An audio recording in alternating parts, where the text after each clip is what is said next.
I've been doing this for the past 3 hours, trying to figure out how to do this, and over the times I kept messing up.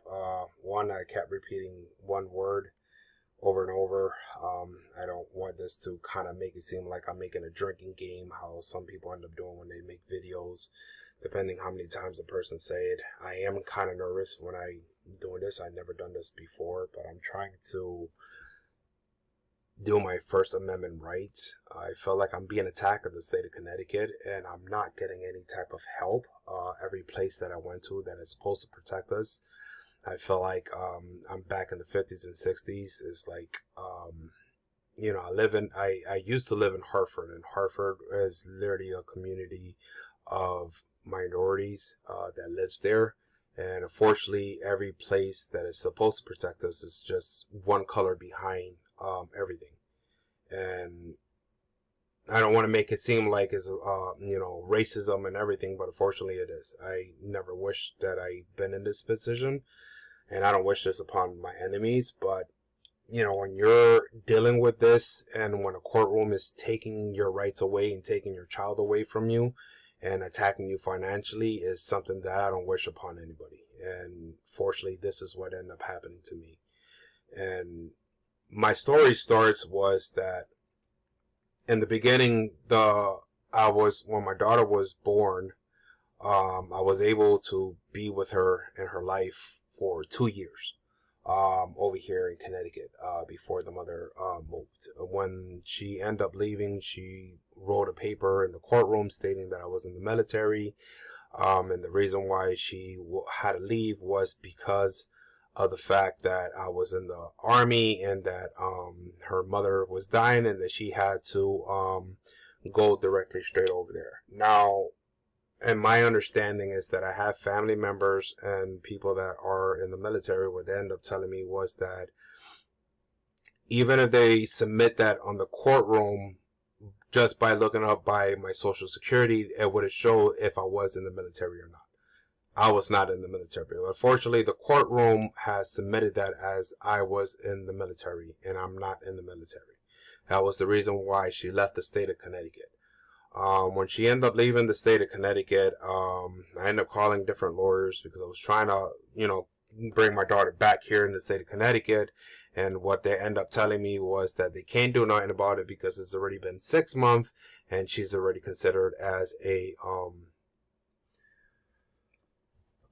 she's a resident of the state of Florida. And, without having a lawyer at the time and everything to defend yourself, but, when you end up being blindsided like that, and you're trying to get yourself back on your feet, trying to get yourself an apartment, because you gave up your apartment for her to have, for your own child to have a roof over the head. Now, when I did that, everything was underneath my name.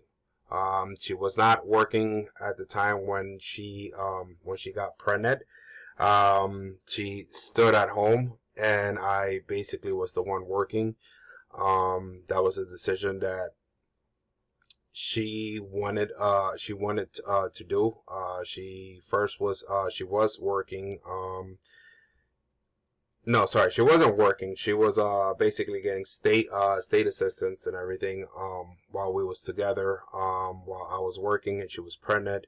She did had a job before that, but when she ended up getting pregnant, we was living in Springfield. We came here to Connecticut, and she wasn't working, so I put a down payment with my name and everything. People in the office that we used to live at, we was very close with them. Good, there was good superintendents. It was not like there was scumlords or anything like that. We did had good superintendents and stuff like that. And I was working regarding of the situation, and when we end up separating, I left everything on her. I left the apartment, the deposit, to make sure that, she was there with my child. She did transfer from there to another building from the same company and everything. The people from the office ended up calling me saying that, we can't give you that's not your deposit. That's, my deposit. I'm like, listen, that's for my child. I want to make sure that, she has a roof over the head. and all of this stuff and everything. Now, we came with an agreement that for within a week, she gets her half and I get the other half. And the reason why we came up with that agreement was because we did not want it at the time for somebody to be financially messed up from the court system, and we wanted to do everything half and half. The babysitter that we had was a state worker. She was registered in the state and everything. We did had a contract with her. We did told her exactly what happened, and that whenever she has her at her time, is her time. Whenever it's my time, it's my time. That I will pay for it when it's my time, and when it's hers, she pays for it. But unfortunately, in the courtroom, she decided to say that that I was going to the babysitter and I wasn't paying for it. The problem is that she doesn't understand is that when I was doing payments and everything at the end of the year, she did had a paper that she gave me that I was able to claim on my tax form. And the reason why she gave it to me was because I was the one who was responsible and was actually paying for it. So I do have that as proof. Fortunately, I don't have that on me right now, because my lawyer ended up keeping all my evidence, and I will get into that later on. But she doesn't realize that I was able to end up, that she didn't know that because I never told her. And when it came up to that situation is that she liked to turn around and go to the courtroom and basically end up saying things that is not true. And I don't think that it's fair that when you turn around and you being sworn in, you're basically coming up with random things, and the judge is allowing her to say that without no evidence or any proof of what she's saying. And it was mentioned in the courtroom and everything, and it's like I was telling the judge that I have paperwork, I have things to back me up and everything, and yet the judge denied me from anything of me submitting any papers. When I did end up telling the judge that my lawyer ended up taking off and he took my evidence and that he has every single one of my documents, taxes, paper, every person that was involved in child support, every person that just anybody who basically touched my records when it comes up to that situation. And when I asked the attorney at the time to give me my paperwork back, what he ended up saying is that they're supposed to keep it for 7 years. Now, and my best of sorry, it's kind of like mumbling right there. I couldn't pronounce the word right there. But in my best of my knowledge is that they're supposed to keep it for the records for 7 years, not your evidence, the record, everything that happened in the courtroom or any of that situation. If he wants any copy of your evidence and everything, then that's up to him for him to make copies, but he can't charge you to make copies of your own documents, because we have computers. They can easily download it in the computer, put it in a PDF file or Sims drives, whatever the situation is, but the moment I mentioned that to the lawyer, to the judge decided to turn around and use that against me later on in one of the cases, and ended up saying, "Can you show me any of the proof?" I'm like, "I already told you that the lawyer has it," and all of this stuff and everything. And it's getting to the point where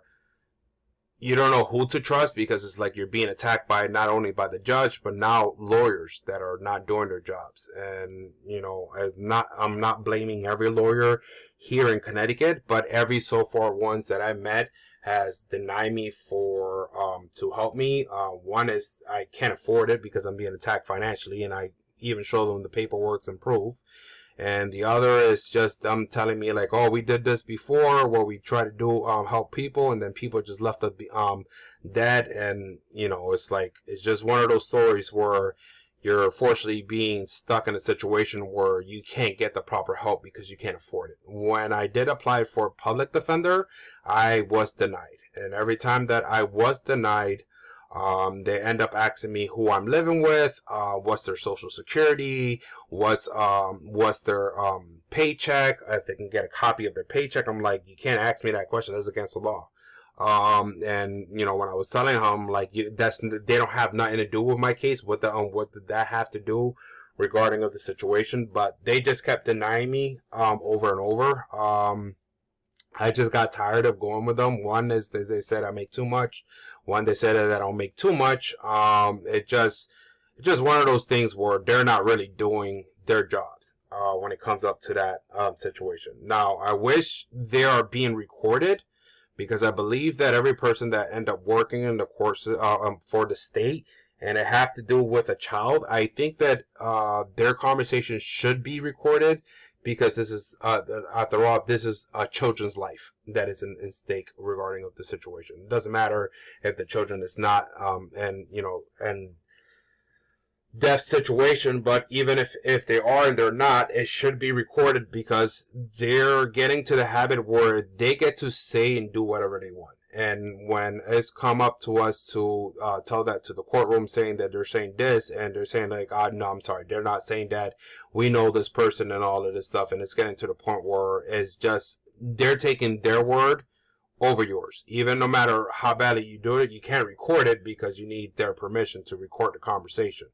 If it is being recorded, you are legally allowed to record the conversation. That's a state law here in the state of Connecticut. The other one is just one of those things where if you don't see what is exactly happening in front of your face, if you don't see all the paperwork in front of you, you don't know exactly what's going on. You will basically don't know what's up, down, left, or right. And that's unfortunately what I went through, because I never knew that I actually had a file. Like I said, I was not a lawyer. Best thing I ever did as anything of law was that I had a law class in my high school, but it was not like I was going for becoming a lawyer regarding of the situation. I understand our amendments, rights, and all of this stuff, freedom of speech and everything, but I never knew the full depth of what it is to become a lawyer, or what to expect to be when it comes up to a lawyer. Now, the reason why I'm bringing all of this stuff, and the reason why I'm showing this page right here, was because the two evidence that they just recently submitted on the court not too long ago, it was 3 years. 3 years has passed so far from the court situation. And one of the things was that they was supposed to submit evidence of statements from Florida and the state of Connecticut showing that they did an audit and everything. Problem is that they only submitted the state of Florida. They never submitted the state of Connecticut, and this is where everything gets kind of jumbled, because if you don't see it, like I said, you won't realize what exactly was happening, because it's like you're being attacked. And in the beginning, were the judge that when we finally end up getting a judge, and what the judge ended up doing was that they jumbled every single thing. What the judge ended up saying to the mother, because the mother was like, "Oh, I can't afford the plane ticket." The judge turned around and says, "Well, he's already paying for child support and everything else. You can't make him pay for everything. At the end of the day, he's not made out of money, and the amount that he's making is not something that we can turn around and take more than 1/3 out of the paycheck." So he ended up writing this this thing right now. Now the thing that he ended up saying was that I was supposed to pay $71 right here every week for child support. Now they gave me a rearage of $923. I don't understand where the $923 came from, when we actually had an agreement when it came up to that situation. And that's what I was saying to the courtroom, and I was telling them like we had an agreement with that. Now, because I forgot my babysitter's last name, and when I forgot her last name, I wasn't able to get in contact with her because she moved from where she was living at. And when she ended up moving, I wasn't able to get in contact with her. I was trying to get in contact with her with some people on Facebook, trying to see if I can find out. I found her ex, her daughter. The babysitter had a daughter, and she had a person that she was dating, of a person that I used to go to high school. Now, I've been asking him if he can give me her last name, because I'm trying to get in contact, but it was just one of those things where I was just being ignored. He wasn't helping in that situation, so I couldn't find the babysitter. Now, I did have my taxes, but like I said, the lawyer had all my taxes and basically all the evidence that I have regarding of everything that is going on. And what the judge ended up agreeing was that I had to pay $71 plus the $14. Now, in the beginning of everything, this is my paperwork. It's not nothing to do with anything, but this is just something that I have. It's just basically showing that on the two statements, what he wrote down as evidence was that he ended up stating that the state of Connecticut ended up saying that I owe $280.43. The state of Florida has $209.43. This is the amount of what Florida has in their document, in their statement, and this is what the state of Connecticut has in their document. These are the things that is missing from Florida, of what Florida don't receive. So Florida never received the amount of what I end up paying for the arrearage that I end up paying for, the arrearage that I end up paying for. So it was $923. So not only that I end up paying more than what it was, that it was $923, I paid, they took basically $958, and they also took additional extra of, this is Connecticut, this is the federal. So Connecticut, this is what Connecticut took. Florida never started intercepting my income tax afterwards. So what they end up taking was this amount of money out of my paycheck, and then there's one payment that is basically missing. So the state of Florida, what they have is this amount of money. That's all they have. They don't have these that is missing. And the reason why I end up saying that is because when you end up going down here, this is this is actually the statement of Florida that I have right here. Their payments right here is 2008. The one that is highlighted is the $71.69, $69.36, $69.07. The state of Connecticut, what they have in their paperwork. Now this is the beginning of the page of their payment history. Now this is where it shows where I end up saying that is missing. Now, it's kind of funny how they end up not putting that as evidence, because that right there will end up showing that the judge ended up giving me a arrearage of another $6,000 arrearage that I owed. She lifted up my child support for $95 and all of this stuff and everything. Now, problem is that not only that they're attacking me financially, but yet they have the audacity to turn around and degrade me when I can't afford an apartment by myself. And that's all they've been doing, is that they've been attacking me financially. And when I try to fight for my daughter, I can't afford an apartment because I'm being attacked financially. And, you know, they basically degrade the crap out of you for that. And even though when they degrade the crap out of you, they will end up making it seem like, you know, you're a worthless bastard because you're not paying for child support, and all the judge is going to end up seeing is that, you know, you just one of those regular father that don't want to pay for child support, and that you're crying about how much money they're taking out and all of this stuff. But it's kind of hard when you have child support that is not writing their actual documents in their paperwork. And when I end up showing the documents of what, when it comes up to that situation, is that these are the paper where they submit. This is evidence A and this is evidence B. Now, the reason why I cover is because I have people's name in there and I have the docket number and all of this stuff and everything. Here, what he was basically saying was that this is the state of Connecticut, this is the state of Florida. Now, what he was basically end up saying was that this is basically the amount of what I paid in 2008. As I showed you previous, that's not true. So when you have somebody who's lying on documents of evidence and you're not able to present or fight anything, because when you go to the appellate court, you're not able to submit any new evidence. That's what they told me. This is the first time that I ever went to appellate court. So the appellate court ended up saying is that no matter if I have the paperwork to prove that they're lying in their document, I cannot submit that in their records, that I have to go by what they have on paper. And what I stated even to the appellate court was that how is it possible that you have a judge that I'm trying to submit evidence, but then when I tell them that the lawyer that I have end up taking all my evidence and does not want to relieve my evidence, now she wants to attack me saying, okay, show me evidence, after the fact that, it was mentioned.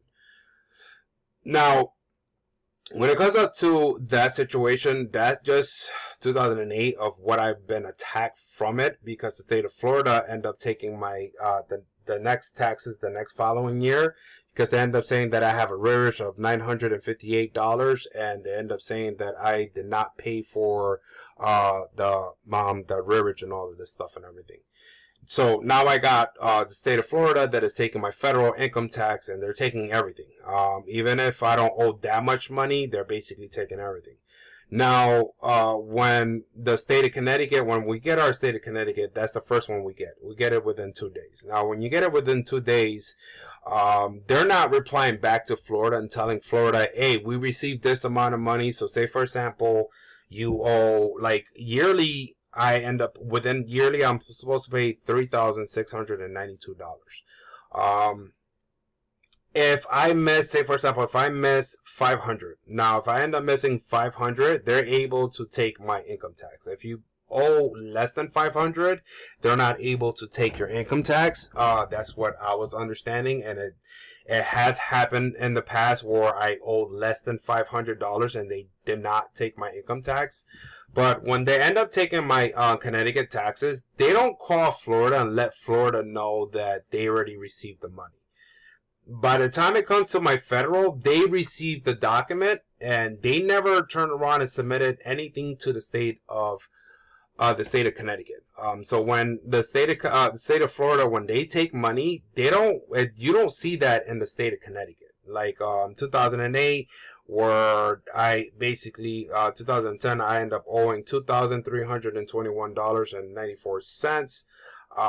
The state of Connecticut end up taking $481, and the state of Florida end up taking $2,986 plus additional extra $652 on my federal taxes. So when they end up taking the whole thing, they end up taking $1,797.06 extra from my paycheck. That was never given back to me because I was never reported.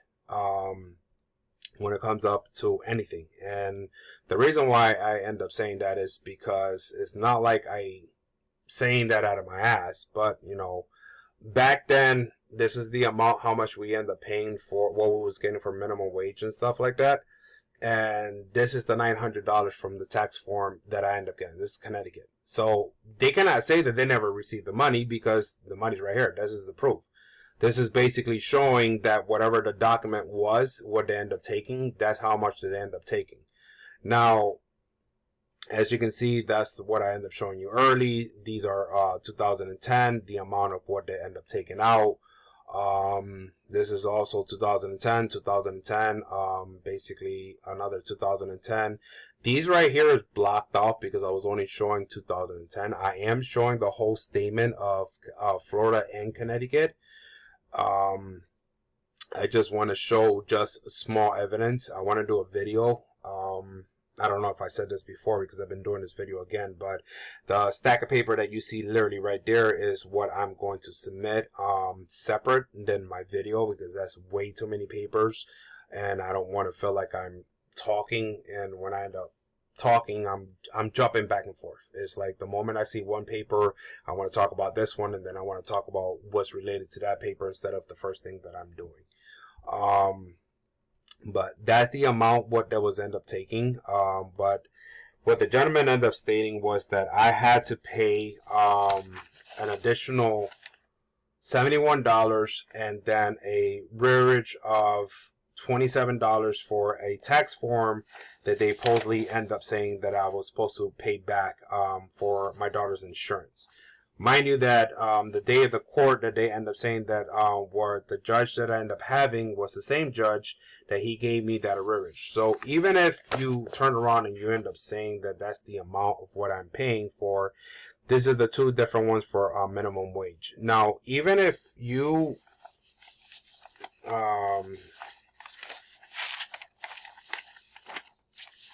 sorry, I can't really see the bottom of it because unfortunately there's like a little bar that is in there, so I'm just trying to get my little cheat sheet right here that will kind of like help me with my paperwork.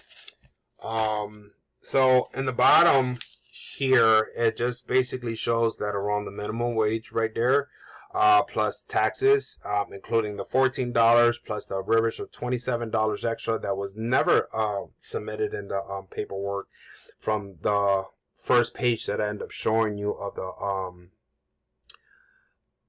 the final ruling that the judge ended up doing. So right now, even if you count the $14 plus the $27 plus the $71, every week I'm only going to receive $124.28. That's not going to really do anybody, and especially when you live in Connecticut. Connecticut is like literally the second highest state in taxes.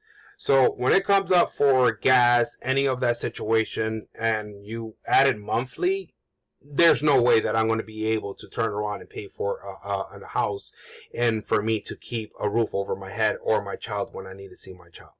And unfortunately, that's where it's happening, where they're attacking you financially and they're taking more than 1/3 out of your paycheck. And even if you go for the $7.65, that's the amount of what you're getting weekly, and this is what you end up getting monthly. So that's not including your bills that you end up getting, your bills that I was getting there. Back then, we didn't have Netflix. We didn't have none of that stuff. We had actual cable bills. And cable bills was not something that we can end up saying that was cheap. It was expensive just to have. It was a privilege to have actual cable when it came up to anything. And you know, you live a life where they take so much money out of your income tax. Now, the reason why you see $26 is because that was the amount what it was taken out when I was unemployment. Now, when I was in unemployment, they was only giving me a small portion. And the saddest thing is that I was a construction worker.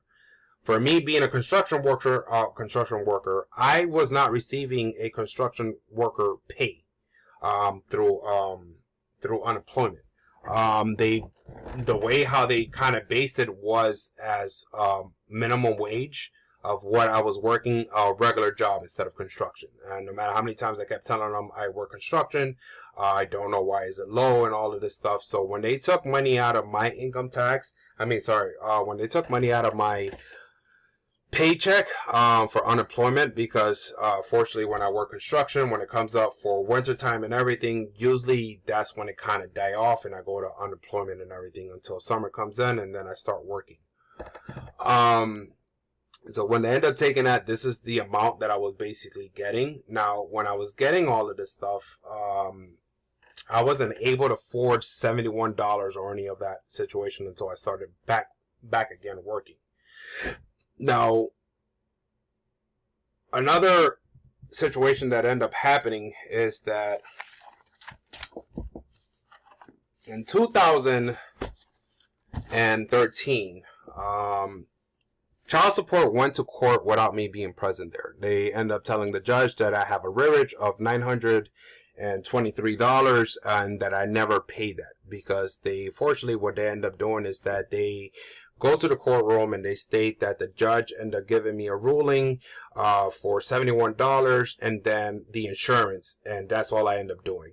And then when they go back again, they end up saying, oh yeah, the judge ended up giving a ruling, but they end up saying that he paid $900. But when they end up doing it, they before I go back, this is what they end up showing is that this is what they end up saying what I end up paying for.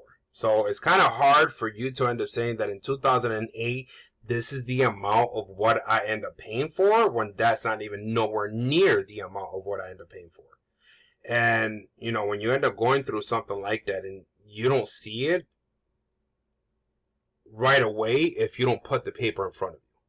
And if you don't put the paper right in front of you, you won't know exactly what is going on, because it's like you're not even going to know what's up, down, left, or right. And when it comes up to that situation, is that, as you can see right here, is that they put a arrearage of that, but that was never the case regarding the situation. What I end up finding out is that Husky Medical for the child for state workers. I mean, when you end up getting insurance from the state, and you're getting insurance from the state, you have to pay that back. Now, I don't know if that's actually true. I know that when you end up working for the state, when you're getting cash assistance from the state, I know that you have to pay that back. But when you get food stamps and stuff like that, I know you don't have to pay that back, because that's those are government grants that they're giving people to help people out there and everything. But unfortunately, child support, what they end up telling me when I went there, the first time I went over there, was that they end up saying that they are held responsible and that they have the power to turn around and actually take that out from your paycheck, because they are held responsible for that. Now, like I said, when it comes up for the state of Connecticut and the state of Connecticut and state Connecticut workers, some of them like to say things that is not true. Regarding of any of the situation, even if it does end up being true, it's just the fact how they end up bringing it to the court. When they end up bringing it to the court is not the way how anybody expect when it comes up to that situation. And this is one of the reasons why I end up showing these documents, because on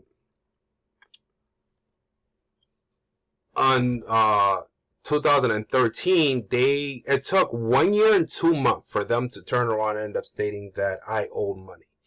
Now, when they end up stating that I owe money without me being present in the courtroom and everything, one day I was on my check, I was going to end up using my money for something. I don't know what it was. I don't want to make it seem like that paycheck I was going to end up paying for my bills and everything, because I don't know what happened that day. I mean, I remember my reaction, but I don't remember what I was doing that day, why I was gonna, why I was looking forward for that paycheck or whatever the situation is. When I end up seeing it, that's when I end up realizing, why am I paying this amount of money? That doesn't make no sense. All of this stuff. I went to child support. I went to child support for a little bit. They end up telling me like, oh, you owe 900 something. I'm like, no, I don't. I already got paid off a long time ago. What are you talking about? And they did not want to stop it right there. What they end up telling me is that I have to go to court for them to order to stop that. That they don't have the power to stop that from that transaction from their building. That I have to go to court. And when I asked them, why do I have to go to court? How did I got in court in the first place? They end up saying, oh, because we took you there. And I'm like, okay, so if you took me there, why wasn't I there? And they end up saying was that they made up some shit, and they end up saying that I never showed up, I never got any notification or any of that situation. So it took a year and 2 months just for them to send me a check after that situation happened to say, I'm sorry, we made a mistake, you don't owe money. So not only that I had 1 year and 2 months that they was attacking me financially, because around that time they wanted to add another they wanted to add me to pay for insurance for my daughter again, because I kept going to court saying that I can't afford my daughter's insurance. She does not live here in the state of Connecticut. Why do I have to pay for insurance here in Connecticut when she does not live here? And I was also telling the courtroom and everything that I'm not seeing my daughter. She's been violating custody order.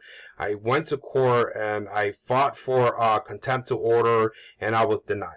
And that's been happening all the time. That every time that I fight for my daughter, I've been denied for anything. And the moment that I end up fighting for her, they end up attacking me financially again. And it's just like I said, I don't want to be in no situation where you have people that are taking it, where they, like I said, they rob it. Now this is my taxes for 2010. I think I already showed it. If I didn't, it's just the amount of videos that I end up doing. I apologize, but these are the amount of what they end up taking out. But for you to tell me that it takes 1 year and 2 months just for them to tell you that you owe money, that does not take you 1 year just to go through the statement from 2014 all the way back to 2008. Unless if you're telling me that you're hiring people that are slow in their math, and that it takes them 1 year and 2 months just for them to say, oh yeah, we never owed you that money, then this is the problem that we have, and this is the thing that I'm been saying regarding of anything that I told people that I talk to. I talk to every person that's supposed to protect us, and every single one of the places is just, no matter which way you see it, it's like they're protecting them, and they're not even protecting us. They're not even protecting our own children when it comes to that situation. And when you end up dealing with that type of situation, is just, like I said, it's brutal. Now, I called the state of Florida, and when I finally ended up talking to a state worker, this is an actual page that I took a screenshot of me talking to a uh, state enforcement that deals with child support. Now, when I end up talking to them, what they end up telling me here is just, they ask me if I'm working, and then I ask them that the state of Connecticut is doing an audit. Have you received the audit and everything? And what they're basically end up saying is that they never received no audit from the state of Connecticut. Now, one time was that I had 1 year where they end up telling me that the reason why they couldn't have me in court was because I was working, and that they couldn't afford me to lose a day of work because that's against the law, whatever the situation is, and that I have to be 1 year without working for me to go to court and end up fixing the situation. I, as an idiot, I did not know that that was true. Basically, that's what they end up saying, was that that I was supposed to get off of work, and then for me to fix the problem, and it takes 1 year, and that's what I did. Unfortunately, that's not the case, because I even got screwed even more, because now that I end up not working, not only that I was not working, then they was hacking me more again when it comes up to child support. And these are the times that I actually went to court, and every time that I go to court, I was denied, or I got awarded for certain things for free waivers and all of this stuff and everything. And once again, I took their name off right here, because, like I said, I don't want them to do it. Now, I have Santander here, that around the time when they started attacking me financially and everything, they end up putting me in so much debt, it's not even funny.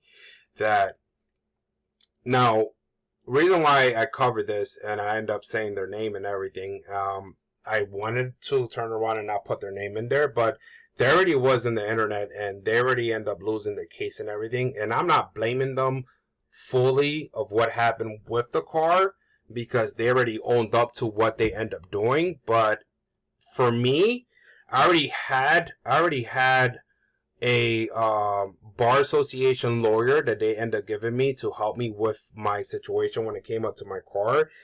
Now, they took my car. It was already they already ended up taking my car. I told them, like, yo, it's against the law. You're supposed to have the car before they finally end up taking your car. It's supposed to be 3 payments. If you miss 3 payments, then they end up taking your car. That's a lie. They end up taking the car a little bit too early.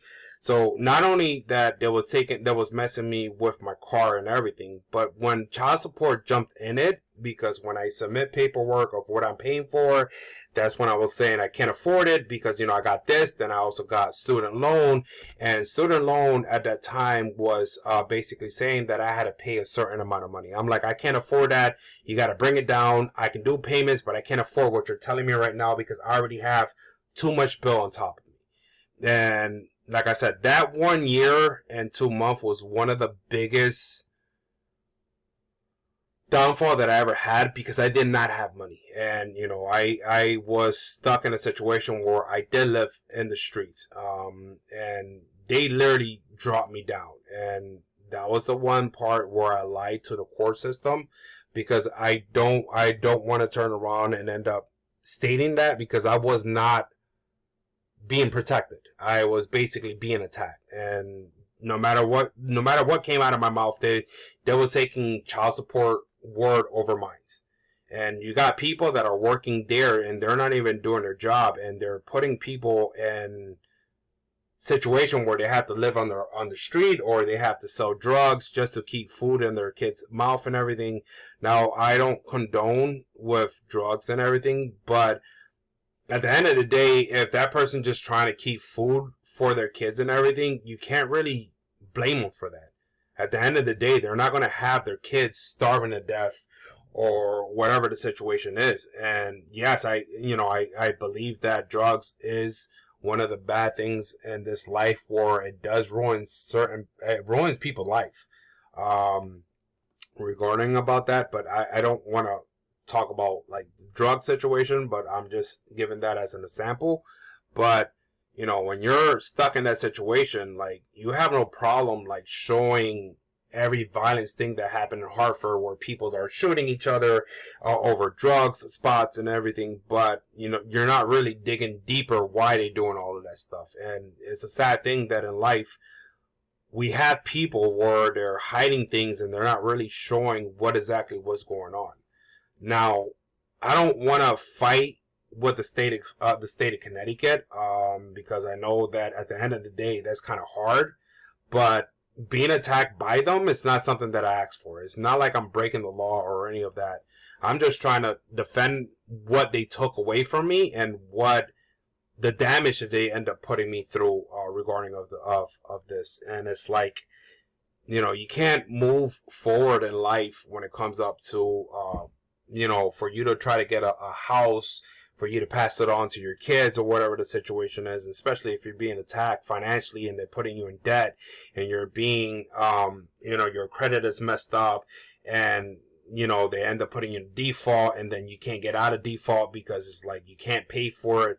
And it's not something that, like I said, I don't wish upon anybody. But, there's another incident that ended up happening where I did win money in 2017. I have not received that money not once. So since 2017, I was granted money. I never once ever seen not even a dime of the money. And that's how I kind of knew like I was being blacklisted. And, being in that situation is, like I said, I don't wish that upon anybody. And it's not like I went out to look for trouble or any of that situation. This paper, I did submit it to the courtroom, and I did turn around and show them like, she even read it, and she even says that I've been overpaying for child support. That's proof right there that, she is receiving money for child support. Now, it's not like I'm trying to cry over school supplies or any of that situation. It's just the fact is that when you're in debt and you have to have a roof over your head and you trying to have your daughters to see you, if you can't afford it, you can't afford it. It doesn't matter if the damn freaking thing costs like $1 or whatever the situation is, or the school supply and everything. But the mother is able to do that, especially if I'm paying for child support. If I'm paying for child support, I think you should be able to turn around and buy a school supply if I can afford it. And like, I don't mind if I have to pay for it. If I have the money, hey, whatever. I'm not going to complain about it.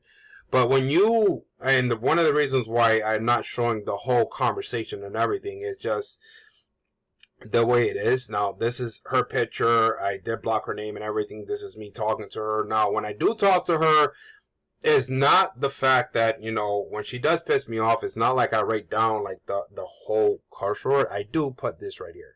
And I end up letting her know that, when it comes up for any of that situation, it's like, you have her that she degrades the shit out of me in front of my daughter, and she have her brother that degrades the crap out of me even in front of her daughter, and she does not put anything to the stop until my daughter stands up for herself. And, it was getting to the point where my daughter when I was talking to her on the phone, the only way that I'm able to talk to her on phone is that I have to be supervised. I don't have none in the paper where it says that I have to be supervised. And when I do end up talking to her, I have her mother always on the phone. And if it's not her mother, listening to our conversation, it's the fact that her mother is always, on the phone, like saying, "Oh yeah, I can get off the phone. I need to get off the phone." One day, my daughter got pissed off, and she turned around and she cursed her out and saying that, it's fair that every time I'm on the phone, I ask you, do you have to be on the phone? You say no, but every time my father calls, then you want to interrupt me. And at that moment, in my mind, I didn't tell her, but in my mind, I was proud of her for standing up for herself. But I did told her that she needs to watch her mouth. And she didn't use no profanity word or anything like that, but I just told her that she had to watch her mouth, because at the end of the day, she's an adult. She's an adult, and you got to respect your adult and everything. Now, she, like I said, she had every right to say what she said and everything. But what I told my daughter was like, listen, you live with her. So at the end of the day, even if you stand up for yourself and everything, I know her. She's going to attack you just for you doing that. And I don't want you to go through that type of situation. Regarding, and she was very pissed off about that and everything. And it's just one of those things that, you know, you have to live by it.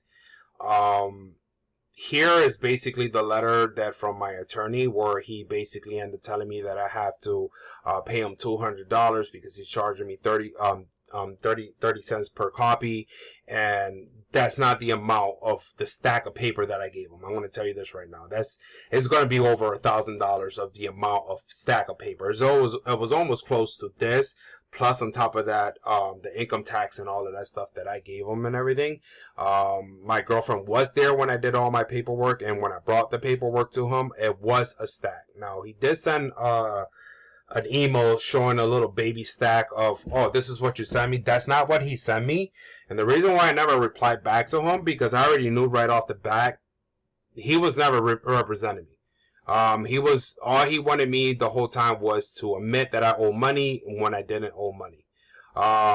And you can see when I submitted, when I do the other video where I'm submitting everything, it will show that I got into an argument with him during the court system, and I was saying that I don't owe money. And he was literally telling the judge, I'm telling you that I sat down with him and I walked through it. And you can see just by that one first thing that if that one little bit is basically missing, I'm going to tell you this right now. The rest is missing. There's no way somebody's going to turn around and just hide that one little spot and not hide the rest of the other paperwork and everything. And that's, unfortunately, that's what's been happening with me, is that they've been not submitting paperwork or payments that I've been paying, and then they're attacking me financially when it comes up to that situation. Now, the motion to the final ruling was that the way how she kind of made it seem was that, and this one was that the mother never admitted that she hits my child. She also basically kind of made it seem that me and the mother made an agreement that we was going to pay the cost half and half at that time. That was not true, because I already showed you the first page. That was already admitted a long time ago. So for her to turn around and write that, saying that we both came to with that conclusion, that was bullcrap, because that was already submitted on the document. And my daughter was the proper age to decide where she wants to live. And unfortunately, she didn't, like, they didn't even give her that right. They didn't even give her a public defender. They didn't even had disability. They didn't had, I was gonna say disability. I'm sorry. They didn't even have DCF involved in the situation. Now, when I brought it to the courtroom, that's the first thing that I put down on one of the laws that they broke down. That the only way that you're able to close a court case when DCF is supposed to be involved is that they have to have the final ruling. DCF had to have the final ruling. DCF was never present in that court hearing when that whole situation happened. My daughter did not have a lawyer to protect her from anything that what the GEL said, what her mother said, what the judge said. She did not have anybody to protect her of what she ended up saying. Now, what they end up telling me is that the GEL is an attorney for the child. No, she's not. Because it will end up showing that here in the transcript where she was defending the mother. Now, it's kind of hard for you to defend the child and also defend the mother at the same time when the child's telling you the opposite. And this is, unfortunately, is the stuff that is happening, that, you know, you have them. But she decided to lift up my child support to $95. And then gave me a rearage of $6,000, that nowhere near of what I end up paying when it came up to that situation. Now, she ended up putting that basically, hold on,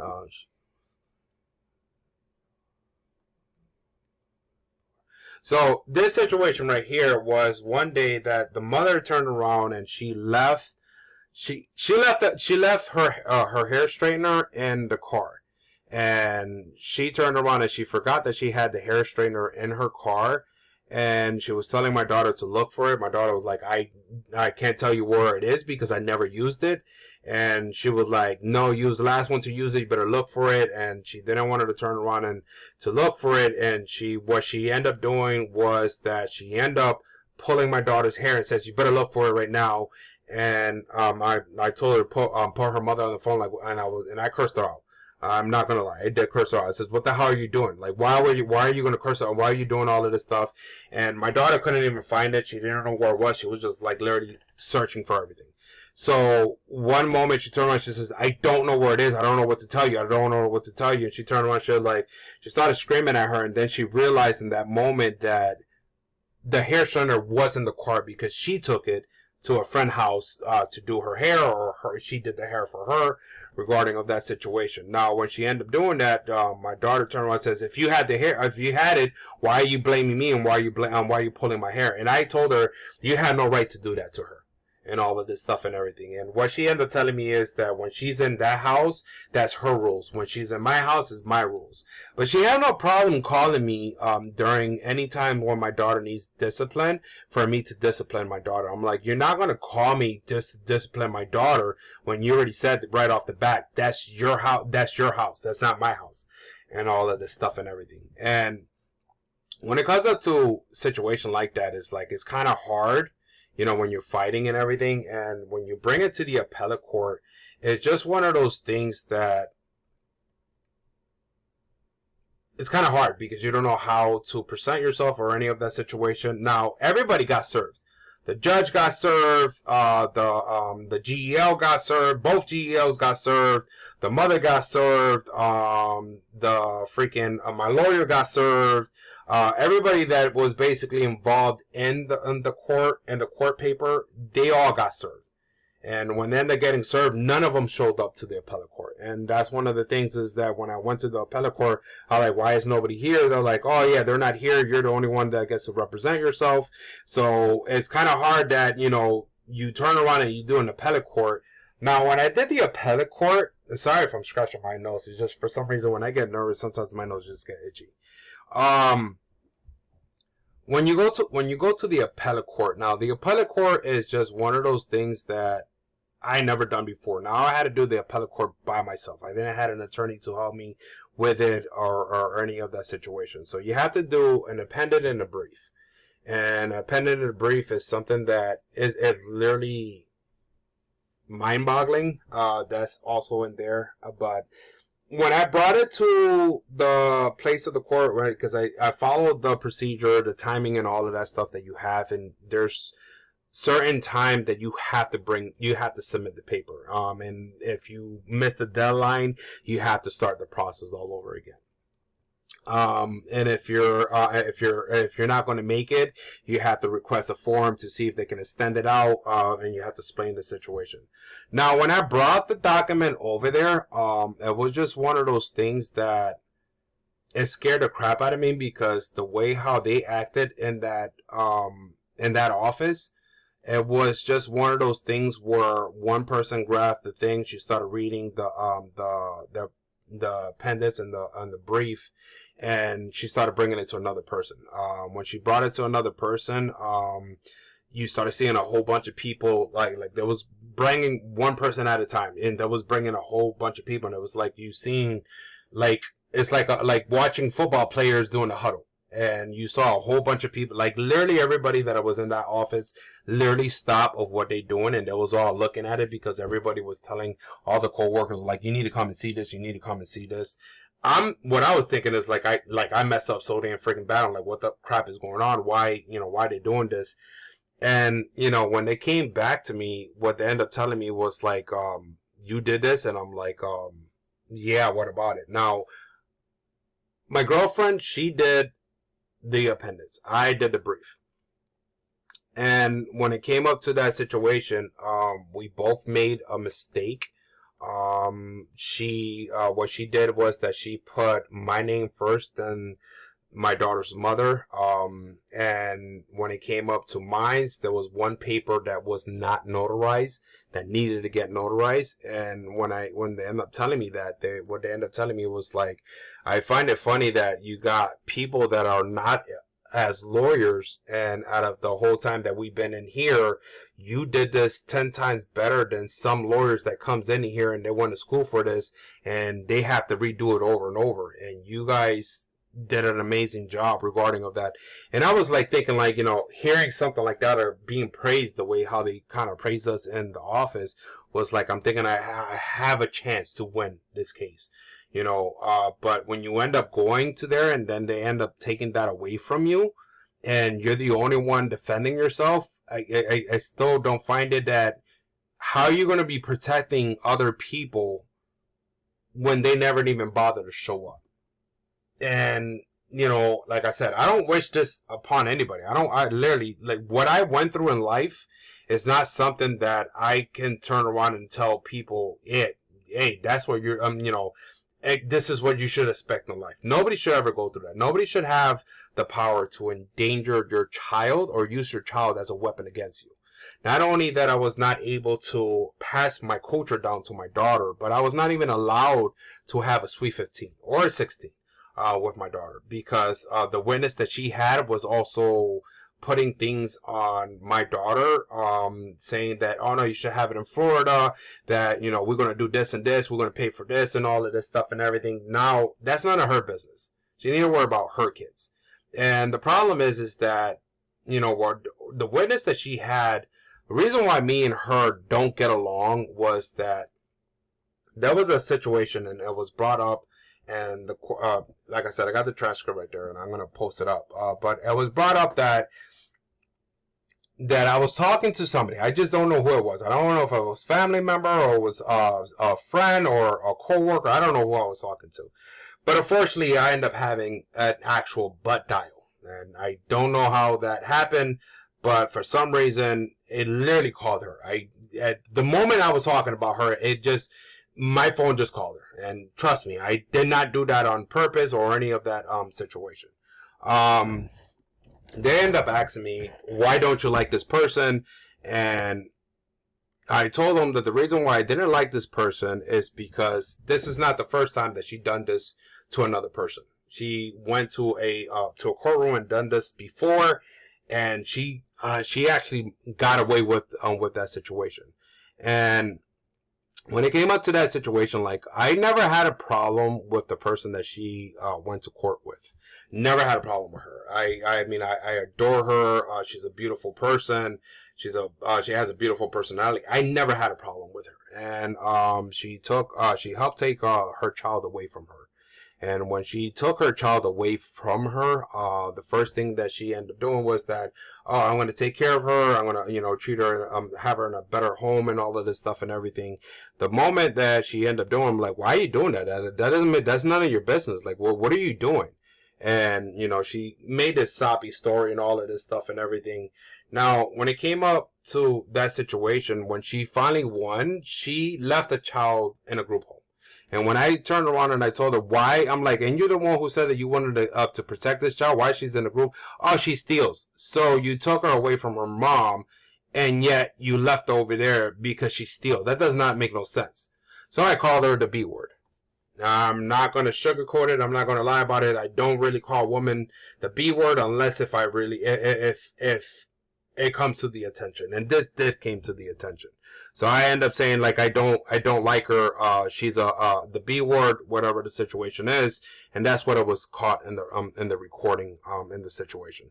The problem is that we have family members that went to the house and called her that, and she never had a problem with them calling. But for some reason, she had an issue with me calling her that. And, we live in this world where you're allowing them to do all of this stuff, and, you want to protect your child, but you can't, because it's like you have a judge that is not doing their job. They're lying on a legal document.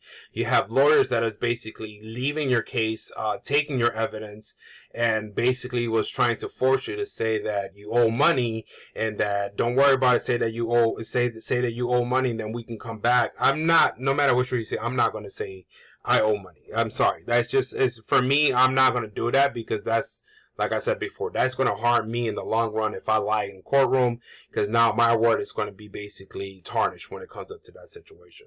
And, you know, when you end up having stuff like that, and even when you end up doing the reconsidered and you write down every single thing that you end up writing down when it comes up to the judges and everything, and you tell the courtroom and everything, and they end up telling you that they can't do nothing about it because she retired or she quit, whatever the situation is, there's nothing that they can do about it. You can't go forward. You have to start the case all over again. And that's what they've been doing.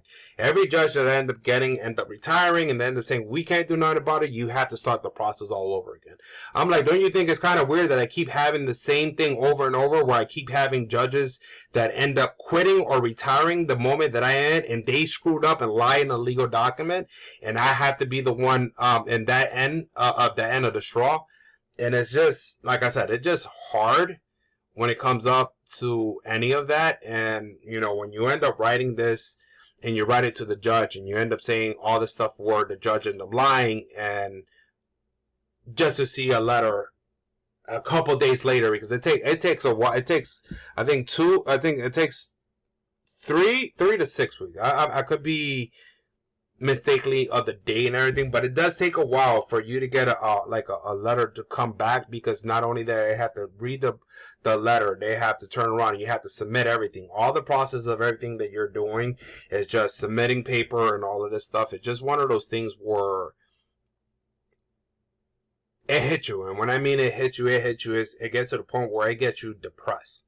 And this is the thing that has been happening to me, that every time I go to a courtroom, it just depressed after depressed after depressed after depressed. And it's just one of those things. It's like, dude, what's the purpose of me having a kid if you're going to attack me and not even allow me to see my kid? Now, one of the stories that they end up saying was that, you know, that I'm not a father, but you that I'm not a good father. But it's like, you have the child that says that I'm a good father. You have other people that literally, if I can bring people that literally met my daughter, met me and everything, that will literally let you know that I did anything for that child when it came up for me to see her and everything. And when I didn't have the money and everything, I try to do activities with her, but there are times where I'm not able to do activities, and that kind of pissed me off because I wasn't able to pay for it. And I didn't want to do any overtimes or any of that situation with my daughter when she was there, because one, I didn't have a babysitter. Two, if I did have a babysitter, then I will end up paying the babysitter than me doing overtime, and this is not even worth of me doing that type of situation.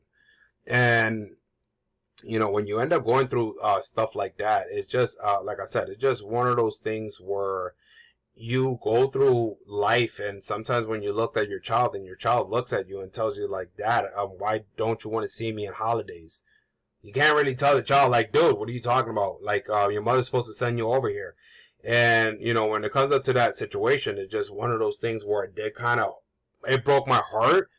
And I know I was not supposed to do it, but I did show my daughter just the statement that it shows, the final statement of what the mother, what was the statement, what we had to do when it comes up to visitation rights.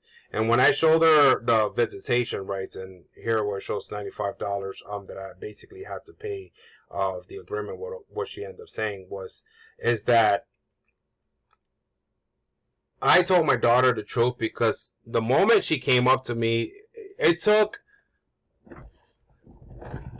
bravery of what she did. I'm going to tell you this right now. It took literally bravery of what she did. And she finally took the courage to ask me why I don't want to see her and all of this stuff, because her mother was basically telling her that I did not want to see her and all of this stuff. And when she finally ended up telling me, it's like one of those things where it kind of broke my heart. I wanted to curse her mother out and all of this stuff, but I didn't. But I told my daughter, like, dude, wait until you're 18. And I told her, like, I know it's a long time, but wait until you're 18. Every paperwork that I have, I'll put it to the side and I'll give it to you. I'll let you see what happened and everything. I don't want to degrade your mom. I don't want to make up stories and tell you something that is not true. I just read the paper. Read everything instead of me telling you what exactly was going on, because I can't tell you what exactly was going on in the court system, because you can't be involved, even though that you are involved, But unfortunately, you can't be involved in that type of situation. You will not comprehend what exactly was going on, because you're too young. And my daughter was like, you can tell me, just explain it the way. And it's like, it breaks, it really does break your heart. But it's just one of those things where you have to separate your that type of situation where your kid, and even if your kid is crying and she wants to know what exactly was going on, because it is her life and everything, but it's just one of those things where it's like you have to kind of tell them what exactly was happening. But it's heartbreaking when it comes up to that. And trust me, just over the years, it's just, I know, after the pandemic happened and my child got sent back over there, it just, I don't know, my heart was like literally, I was to the point where I was down. I didn't, I'm going to tell you this right now, I did not want her to hurt myself. I would never hurt myself when it comes up to anything. When you get to a point where you don't know what to do, don't hurt yourself. Like, literally don't hurt yourself. There are people out there that will love you for who you are. If you don't find them at that moment, there will be people there that you will end up finding them as friends.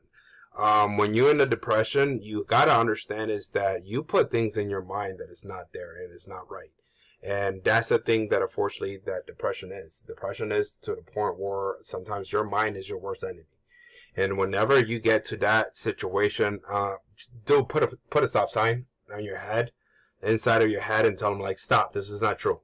Stop, and just get to your point where you get yourself leveled and you're calm, and you end up realizing where you can start thinking logically, because when you're depressed, you can't think properly. And it's just one of those things where I like, even if they did anything and it's like I would to take revenge back to them, I won't even do that neither. Because it's like, what's the purpose of me taking revenge? Because all that's going to end up doing is having me in a cell. Why would I want to jeopardize my life and to be in my kid's life when they're the one who messed up, not me? So it's like, I'm trying to find a lawyer, because no lawyer here in Connecticut would want to touch my case at all. And it's not like I had somebody from the state that turned around and when they looked at my case, they were like, you have a case here. This is a lawsuit. And it's like, I told them, like, give me a lawyer that will help me. And they're like, I can't do it. I work for the state. But it's just one of those things where you have to find a way how to fight, because it's like, if you don't, it's just one of those things where it eats your mind, and it's like, what if? And that's all it's been doing. This whole time, it's just what if? And it's like, I want to stand up. I want to do something that I don't want to regret in my life. I want to stand up for myself. But it's just one of those things where you can't fight, because every person that you're asking for help is degrading the shit out of you because of your skin color. They're denying you for what was happening because they want to protect each other. And there's no way that you can fight this type of brutality. And it's sad that most people go through this. My uncle went through it, and I felt bad for him, because it's like, when he died, he didn't want none of his family to be nowhere near him, because every single one of his family just basically treated him like he was the black sheep of the family. And it was one of the saddest things to see, because it's like, unfortunately, our family reunion is funeral, and that's one of the saddest things in the world. Like we used to have events where we used to go on the weekends to eat in the house, see fights or whatever the situation is. But when it came up to, unfortunately, when my grandfather died, that's when everybody went their own separate ways. And it was just to the point where it was not the same. It was, honestly, it was like everything lost. Like a hope was taken away from everybody. And, family wasn't there for each other. Everybody was just stabbing each other in the back, talking shit. And when it came up to funerals, that's when you saw them going in there, crying and everything. And it's not like I'm degrading them because they're crying and all of this stuff and stuff. It's just, life is hard. And when life is hard, you only got one chance. And when it comes up to that situation, depression does get the best of you. People that you have in the family member, like, you have members of the family that are causing problems, and every family is like that. There's always one or two people in the family that like to cause the drama and say things that is not true, and stir up the pot and stuff like that. You have people that you thinking that you're talking to them as a human being, and when you're pissed off and you end up saying something because of out of anger, they'll use that against you, and they will go to a family member and says, oh, this person said this, so they will use what they end up saying from your word just to ruin that friendship or that bond that you have with them. Sometimes you have to understand that when you are in an argument with a member of the family and there's another person involved and they're the one going back and forth, put yourself to the side, kick that one person out, sit down with that person that you have an argument with, and find out exactly every single thing that is happening. Sit down with them and tell them every single thing that you told that other person. It doesn't matter if you are afraid of what you end up saying out of anger and everything. Just let that person know, because you're going to guarantee you're going to find out that that person was saying things that wasn't true. And fortunately, we have those in our family, and it might end up being in every family. If it's not, it's just one of those saddest things in the world where you can't move forward, and you can't just have a family reunion, or you can't just have a paranda. And a paranda, like what we used to do back in our days, was like literally going to families' member houses and singing and all of this stuff and everything. And we don't do that, and it's just one of the saddest things in the world, because it's like we're not passing that culture to our family. We're not passing that to our kids. And one of the things that we have is that as a Spanish person, we do have pride, and just like any other culture has pride and stuff like that and everything. And we're not even able to pass that to our children.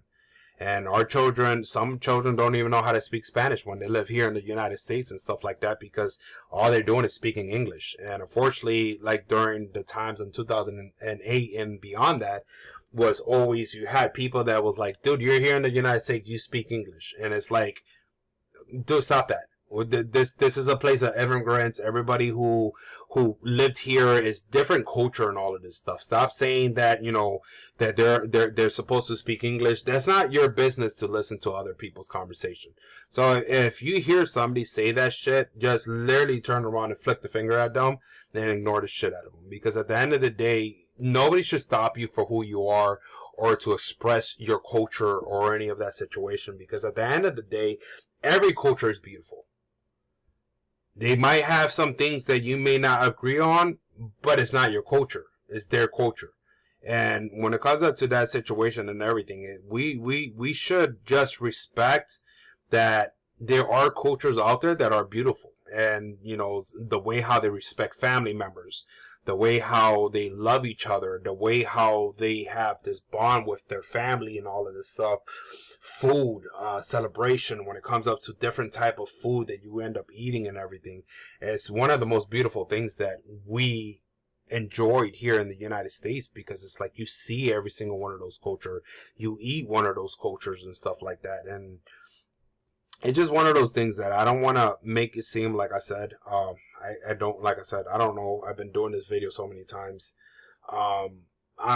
I don't believe that every white person is racist. I think that's the most stupidest thing in the world, where you have people that end up saying that just because a group of people of one color decided to attack you, you want to attack the whole nation of one color. I just literally think that that's just a stupid thing to do. You may be angry regarding of that situation, but try not to use that word, because at the end of the day, all that's going to end up showing is that you can't move forward. And racism in this generation is getting worse. It's not getting better.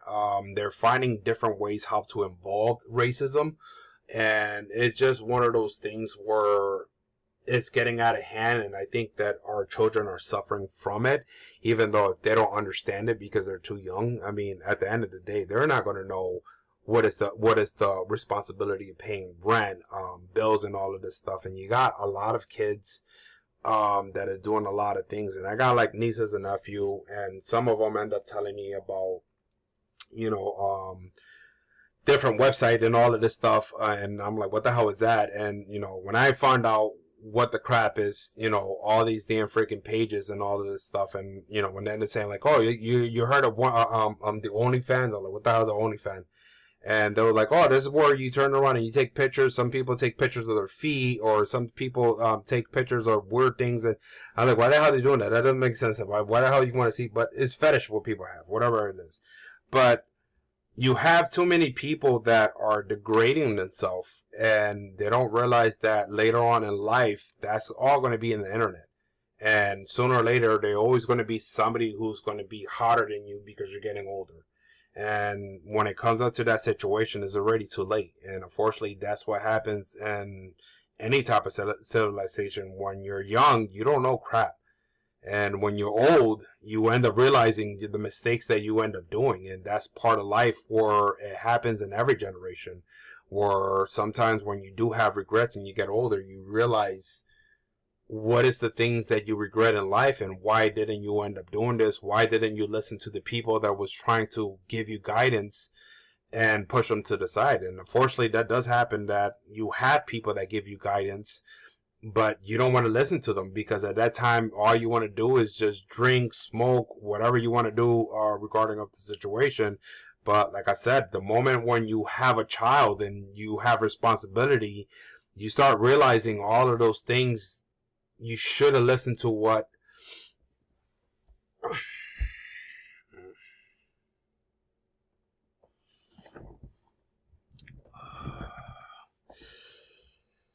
I don't know, it's just one of those things. I apologize, it's just I'm right now literally in pain. Like I said, I've been doing this for like a while, getting up, icing down and all of this stuff and everything, but it's just one of those things where, like I said, it just, I don't want to feel like I'm babbling. It just, I don't know. It's like I feel like I want to express a little bit more of the situation. Like, I wish I can just tell you the story of every little thing that happened. But it just, if I end up doing that, it's just one of those things that, it's just, I don't want to get degraded for that. It just, like I said, at the end of the day, nobody should ever endanger a child. Nobody should have the power to endanger a child and have immunity. I don't care if the child is an alien, a baby, an animal, or whatever the situation is. Nobody should have no rights to endanger a child. Like, that's like, we need to learn, like, that's a limit. That's a line that we should never cross, and it's getting to the point where it is crossing too much. And I think that we, as United States, or anybody who's not from the United States, should end up writing a law where they change the old ways of the law that they have, and change this way of the way how the system is because in reality, there's too many judges out there, lawyers, cops. It doesn't matter what it is. We always have, the same way as I tell people, not everybody's a good driver. And that applies to everything in life. Doesn't matter what it is. And we have a lot of those in a lot of places that should not be in those places and stuff like that. And unfortunately, we're the one that have to deal with those consequences. And, when you have the president that turns around and ends up saying that we're going to fight this, you're happy because it's like you see them that they're fighting. You see on the news what they're fighting for and all of this stuff and everything. But unfortunately, sometimes we're the casualty when it comes up to that situation. And it's sad. And like I said, it's not like I'm trying to blame the president for this or any of that situation. Is the fact is that when somebody tried to do good, it doesn't matter if it's Republican, Democrats, it does not matter. At the end of the day, you can have somebody who's abusing that whole situation, and unfortunately the ones that deal with that are the victims, and they're not able to fix none of that stuff because at the end of the day, people are afraid of freedom of speech. At the end of the day, it's just fear of what might happen during your freedom of speech. You see videos where people do end up doing that, and they show videos where somebody is reading a letter of trying to take back of what they end up saying, and you can see it in their eyes, and you see them, like, you see them one moment in the videos, and then one moment you see them taking it off, and it's just this fear that people have to deal with that situation. And I don't think that nobody should ever go through something like that, because at the end of the day, you don't know what is the last thing that person might end up seeing. You don't know if it's somebody pointing a gun at that person, or somebody has a family member on hostage, that's something that is scary for people to end up seeing or hearing about, because it's like at the end of the day, it's like they don't want a member of their family to die or anything.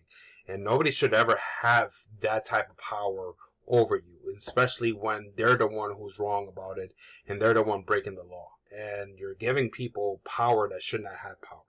Child support should not have power. I'm sorry. At the end of the day, child support is not doing their job. And if they're screwing people over financially and everything, at the end they should be arrested. Nobody should turn around and end up just firing them and saying, oh yeah, no, we're going to fire you and take your pension away. No, at the end of the day, you should get arrested. Fortunately, yes, they do have family members and everything, but their family members have nothing to do with what the hell they doing. So if it comes up to them having a pension because of that person, don't blame them if they end up keeping his pension for them. Honestly, you're taking what was done for. They didn't have nothing to do what the other person did. And at the end of the day, we need to start having compassion to one another, and we need to start realizing logical things when it comes up to certain things. And life is too short, and we can't keep living in a world where you having people that are not even allowing you to experience not even a fracture of what it is to be a father. And I don't know. I don't want to keep battling in this situation. I will leave it the way it is. I will post this up on social media.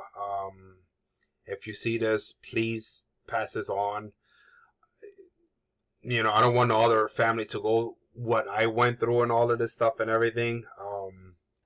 People have the right to be fathers, mothers, grandparents, uncles, aunts, cousins.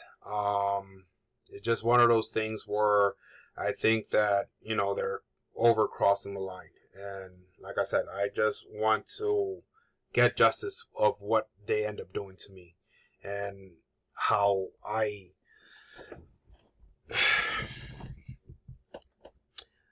I'm basically kind of like in a bad situation. But it's just one of those things where I don't know. It just, like I said, it just one of those things where you have to realize what you want in life and what do you want to fight in life. And a child that you created is something that you should fight. It does not matter if that child decided to love the same sex or whatever the situation is.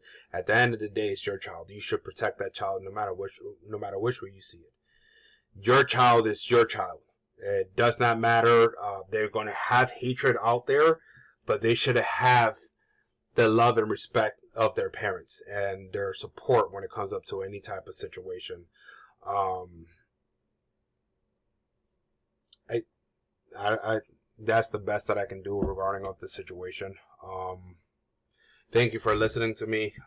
Please send this to whoever you're able to send this to. Get the word out.